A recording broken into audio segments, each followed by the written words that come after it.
2014 році це було спонтанне рішення поїхати в Золоте?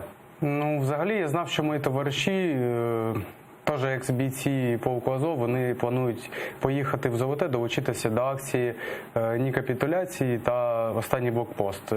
Власне, з ними зідзвонилися і вирішили поїхати. Те, що це були ті дати, приблизно, це абсолютно спонтанно. Тим паче, ми заїхали задовго до президента.